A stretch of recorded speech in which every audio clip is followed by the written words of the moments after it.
Doctor M N Karassery, Rahul Mankoottathil സഭയിൽ വരണമോ വേണ്ടയോ, ഇതിൽ ധാർമ്മികതയിൽ ഊന്നിയിട്ടുള്ള പ്രതികരണങ്ങളാണ് വന്നുകൊണ്ടിരിക്കുന്നത്. സാങ്കേതികാർത്ഥത്തിൽ ഇപ്പോൾ പരാതി ഉണ്ടോ എന്ന് ചോദിച്ചാൽ അങ്ങനെ ഒരു പരാതി പോലീസിന്റെ പക്കലെത്തിയിട്ടില്ല. പക്ഷേ ക്രൈംബ്രാഞ്ച് അന്വേഷണം ഏറ്റെടുത്തിട്ടുണ്ട്. ക്രൈംബ്രാഞ്ച് അന്വേഷണം ഇപ്പോൾ നടക്കുന്നുമുണ്ട്. അതിലേക്ക് പരാതിക്കാർക്ക് എത്താൻ പറ്റാത്തത് എന്ത് എന്നുള്ള നമ്മുടെ സാമൂഹ്യ പശ്ചാത്തലം കൂടി പരിശോധിക്കേണ്ടതുണ്ട്. പരാതിക്കാർക്ക് പരാതി കൊടുക്കാൻ പറ്റാത്ത ഒരു സാഹചര്യം ഇവിടെയുണ്ട്. പുറത്ത് പരാതി പറഞ്ഞ ഒരു നടിയുടെ അവസ്ഥ നമ്മൾ അറിയാം. അവർക്കിപ്പോൾ സൈബർ ആക്രമണത്തിൽ മറ്റു പരാതി നൽകേണ്ടി വന്നിരിക്കുകയാണ്. അപ്പോൾ പരാതി പറയാൻ പറ്റാത്തൊരു സാഹചര്യം ഇവിടെ നിൽക്കുന്നു. പരാതി ഇല്ലല്ലോ എന്നൊരു വിഷയം അവിടെ നിൽക്കുന്നു.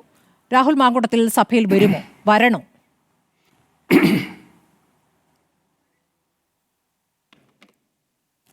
സ്മൃതി, സ്ത്രീത്വം എത്ര അരക്ഷിതമാണ് എന്ന് കാണിക്കുന്ന ഏറ്റവും പുതിയ അനുഭവമാണിത്.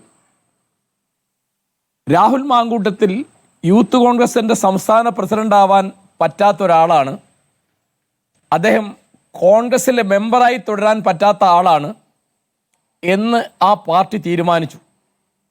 അദ്ദേഹം പാലക്കാട് MLA ആയിട്ട് തുടരാൻ യോഗ്യനാണ് എന്നും തീരുമാനിക്കുന്നു. അത് രണ്ടും കൂടി എങ്ങനെയാണെന്ന് എനിക്ക് മനസ്സിലാവുന്നില്ല. ഇപ്പോൾ അദ്ദേഹം രാജിവെക്കാത്തതുകൊണ്ട് ഏറ്റവും സൗകര്യം ആർക്കാണ്? ഭരണകക്ഷിക്കാണ്. കാരണം വേറെ ഒരു ജനകീയ പ്രശ്നവും ചർച്ച ചെയ്യാൻ പറ്റാത്ത മട്ടിൽ ഈ വിഷയം സജീവമായി നിലനിന്ന് കിട്ടുകയാണ് LDFന് ഭരണമുന്നണിക്ക് വേണ്ടത്. എന്താണ് കാരണം? മറ്റൊക്കെ മറന്നുപോകും, മറ്റൊക്കെ നമുക്ക് മറന്നു കളയാം. അപ്പോൾ ഇവിടുത്തെ ഏറ്റവും ഭീകരമായൊരു പ്രശ്നമാണ് ലോക്കപ്പ് മർദ്ദനം. അതുപോലെ അനേകം ജനകീയ പ്രശ്നങ്ങളുണ്ട്.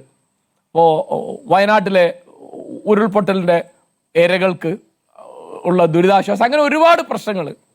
ഈ ജനകീയ പ്രശ്നങ്ങൾ മുഴുവൻ വിസ്മരിപ്പിച്ചിട്ട് ഈ കാര്യം സജീവമായി നിർത്തിയാൽ ഒരു ബുദ്ധിമുട്ടുമില്ല. കാരണം എല്ലാവരും ഇതിൻ്റെ പിന്നാലെ പോകും. വലിയ തമാശല്ലേ? എന്താണെന്ന് വിചാരിച്ചാൽ അദ്ദേഹം അന്ന് രാജിവെച്ചിരുന്നെങ്കിൽ ആ പ്രശ്നം അവിടെ തീരും. ഇപ്പം ഞാൻ വേറെ ഉദാഹരണം പറഞ്ഞാൽ, നമ്മുടെ വനം വകുപ്പ് മന്ത്രി ശശീന്ദ്രനെതിരായിട്ട് ഇങ്ങനെയൊരു ശബ്ദലേഖനം വന്നു. അദ്ദേഹം പുറത്തു വന്ന ഉടനെ രാജിവെച്ചു, മന്ത്രിസ്ഥാനം രാജിവെച്ചു. ഇത് കഴിഞ്ഞല്ലോ.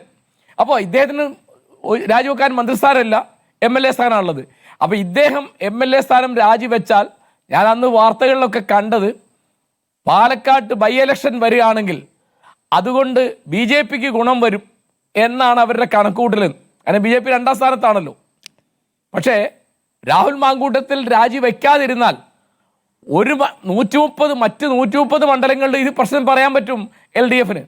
അപ്പോൾ രാഷ്ട്രീയമായി നഷ്ടമാർക്കാണ്? UDFനാണ്, പ്രത്യേകിച്ച് കോൺഗ്രസിനാണ്. എനിക്ക് അറിഞ്ഞുകൂടാ UDFനുള്ള മറ്റ് കക്ഷികൾ. ഞാൻ വിചാരിക്കുന്നു മുസ്ലിം ലീഗൊക്കെ വിചാരിക്കുന്നത് രാജിവെക്കുകയാണ്, രാഹുൽ മാങ്കൂട്ടത്തിൽ രാജിവെക്കുകയാണ് നല്ലതെന്നാണ്.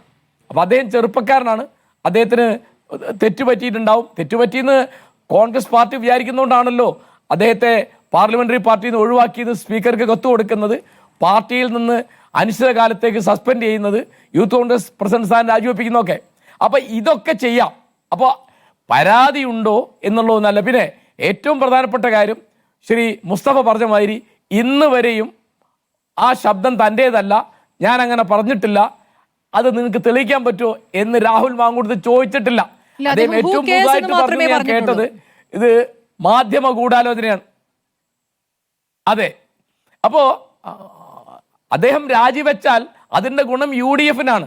പിന്നെ അദ്ദേഹം ചെറുപ്പക്കാരനാണ്, മനുഷ്യർക്ക് തെറ്റുപറ്റും. അദ്ദേഹം ആ തെറ്റേറ്റു പറഞ്ഞ് അതിനുള്ള പരിഹാരം ചെയ്ത് പിന്നെ ആ തെറ്റ് പറ്റാത്ത മട്ടിൽ ജീവിക്കാതെ വളരെ ഒരു 30-35 വയസ്സുള്ള ഒരു ചെറുപ്പക്കാരനാണിത്. അപ്പോൾ അദ്ദേഹത്തിന് അങ്ങനെ തെറ്റ് തിരുത്താനും പശ്ചാത്തപിക്കാനും മെച്ചപ്പെടാനുള്ളൊരു അവസരം കൊടുക്കാണ് പാർട്ടി വേണ്ടത്. അല്ലാതെ ഈ തരത്തിൽ മസിൽ പിടിച്ചാൽ, ഇപ്പോൾ ഒരു നിലപാട് കൃത്യമായിട്ട് പറഞ്ഞാൽ ഒരു നിലപാടുണ്ട് കോൺഗ്രസ് എന്ന് പറയാൻ പറ്റില്ല. എന്താ കാരണം? അദ്ദേഹം MLA ആയിട്ട് ആ സ്ഥാനത്ത് രാജിവെക്കണോ വേണ്ടേ, അദ്ദേഹം സഭയിൽ വരണോ വേണ്ടേ എന്നൊക്കെ അദ്ദേഹം തീരുമാനിക്കാമെന്നാ.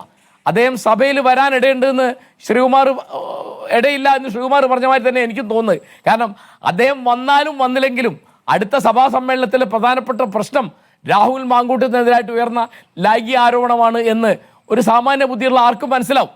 അപ്പോൾ ആ പ്രശ്നം തീർക്കുക, കഴിയുന്ന വേഗം തീർക്കുക. ഇപ്പം ഞാൻ വേറൊരു റെജീന വെളിപ്പെടുത്തിയപ്പോൾ രാജിവെക്കാതെ 63 ദിവസം പിടിച്ചു നിന്നു കുഞ്ഞാലിക്കുട്ടി. ആ 63 ദിവസവും ഇതാണ് ചർച്ച. നമുക്ക് നമ്മുടെ സമയം, നമ്മുടെ ശ്രദ്ധ, നമ്മുടെ ഊർജം എല്ലാം വെറുതെ പാഴിലായി പോവാണ്. അപ്പോൾ ചാനലുകളാണെങ്കിലും പത്രങ്ങളാണെങ്കിലും പിന്നെ നവമാധ്യമങ്ങളാണെങ്കിലും ഒക്കെ ഇത് തന്നെയാണ് ചർച്ച ചെയ്യുന്നത്. ചർച്ച ചെയ്തിട്ട് മടുക്കാത്ത മട്ടിൽ ആളുകൾക്കിതിൽ ഹരം പിടിച്ചിരിക്കുകയാണ്. അപ്പം നമ്മുടെ ജനകീയ പ്രശ്നങ്ങൾ, നമ്മുടെ ജനാധിപത്യത്തിൻ്റെ മറ്റ് കാര്യങ്ങൾ, എന്തെല്ലാം പ്രശ്നങ്ങൾ നമുക്ക് ചർച്ച ചെയ്യാനുണ്ട്, അത് മുഴുവൻ പാഴിൽ കളയുന്ന മറ്റുള്ള ഒരു പണി. മാത്രമല്ല, രാഹുൽ മാങ്കൂട്ടത്തിൽ എത്ര ദിവസം വൈകുന്നോ രാജിവെക്കാൻ, അത്രയും ദിവസം അദ്ദേഹത്തിൻ്റെ പ്രതിച്ഛായ, ഇമേജ് എന്ന് പറയുന്നത് താണുകൊണ്ടേ ഇരിക്കുകയാണ്. ഒരു ചെറുപ്പക്കാരന് മനസ്സിലാവാത്ത എനിക്ക് വളരെ അത്ഭുതം തോന്നുന്നുണ്ട്.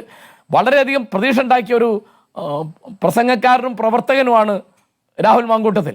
അപ്പോൾ അദ്ദേഹം മനുഷ്യർക്ക് തെറ്റുപറ്റുന്നേ, അത് ഏറ്റുപറഞ്ഞാൽ അത് കഴിഞ്ഞു. പിന്നെ പ്രായശ്ചിത്തം ചെയ്യണം, പരിഹാരം ഉണ്ടാക്കണം, ഇരകൾക്ക് എന്താണ് പ്രശ്നം വെച്ചാൽ അത് തീർക്കണം. അപ്പോൾ അവർ പരാതിപ്പെടുന്നില്ല എന്ന് പറഞ്ഞാൽ അതിന് നമുക്കൊക്കെ ഉത്തരവാദിത്തമുണ്ട്. കേരളത്തിൽ ഇപ്പോൾ എത്ര പേരുണ്ട് ഈ പരാതിക്കാരെന്ന് എനിക്ക് അറിഞ്ഞുകൂടാ, ഇത് കണ്ടാൽ വ്യക്തമാവില്ല. അപ്പോൾ അവർക്ക് ഇപ്പോൾ ധാരാളം പറഞ്ഞു കേട്ട മാതിരി ഗർഭം അലസിപ്പിക്കാനുള്ള ശ്രമം എന്ന് പറയുന്നത് ഒരു ചെറിയ പ്രശ്നമല്ല, ക്രിമിനൽ കുറ്റമാണ്. നിന്നെ കൊന്നുകളയാൻ എനിക്ക് മിനിറ്റുകൾ മതി എന്നൊരു MLA പറയുന്നതൊക്കെ സങ്കല്പിക്കാൻ കഴിയാത്ത തരത്തിലുള്ള ഭീകരമായ അവസ്ഥയാണ്. അപ്പോൾ ഇതൊക്കെ പറഞ്ഞത് താനല്ല, ഇതൊക്കെ AI ഉണ്ടാക്കിയതാണ് അല്ലെങ്കിൽ യന്ത്രം കൊണ്ട് ഉണ്ടാക്കിയതാണ് എന്ന് ഇന്ന് വരെയും രാഹുൽ മാങ്കൂട്ടത്തിൽ പറഞ്ഞിട്ടില്ല. അദ്ദേഹം ഇപ്പോൾ പറയുന്നത് മാധ്യമ ഗൂഢാലോചന എന്ന് പറഞ്ഞാൽ എന്തിനെ പറ്റിയാണ് തന്നെ എനിക്ക് മനസ്സിലായിട്ടില്ല. അപ്പോൾ ആ ഓഡിയോ ക്ലിപ്പ് റിപ്പോർട്ടർ ചാനലിൽ പുറത്ത് വിടുന്നതോടുകൂടി സംഗതി ആകെ മാറുന്നുണ്ട്. അപ്പോൾ കഴിയുന്ന വേഗം രാജിവെച്ചാൽ കഴിയുന്ന വേഗം പ്രശ്നം പരിഹരിക്കാം, നമുക്കും വേറെ പണിയെടുക്കാം, അവർക്കും വേറെ പണിയെടുക്കാം. അപ്പോൾ രാജിവെക്കാത്തതിൻ്റെ ഗുണം CPM-നും രാജിവെച്ചാലുള്ള ഗുണം കോൺഗ്രസിനുമാണ് എന്നാണ് എനിക്ക് തോന്നുന്നത്. അദ്ദേഹം സഭയിൽ വന്നാലും ഇല്ലെങ്കിലും അദ്ദേഹം രാജിവെക്കാത്തടത്തോളം കാലം അതിൻ്റെ ഗുണഭോക്താക്കൾ LDF ആയിരിക്കും എന്ന് തിരിച്ചറിയാനുള്ള വിവേകം കോൺഗ്രസ് കാണിക്കണമെന്നാണ് എനിക്ക് പറയാനുള്ളത്. ശരി.